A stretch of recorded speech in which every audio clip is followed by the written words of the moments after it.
Ibang-iba na talaga ang saya sa mga mata nila ni JM at ni Jazz pagkatapos nga magkaaminan.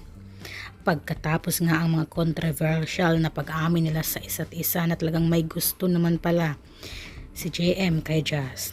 At dito nga ay kitang-kita natin na mas lalo nga silang naging close, vocal or talagang inilalantad na nila ang kanilang nararamdaman sa isa't isa.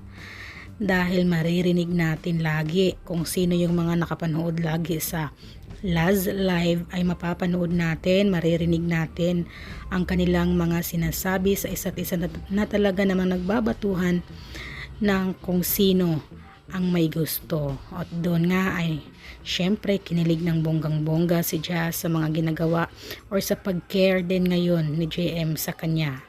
Kagaya na lang ng laging ginagawa nga ni JM kay Fiang ay binibigyan ito ng tubig habang kumakain. Ayan, super kilig na kilig naman to the max si Jazz nang ginawa ito ni JM sa kanya. At biniro naman si Jazz ng mga kasamahan nilang adults na si Bensoy at Colette.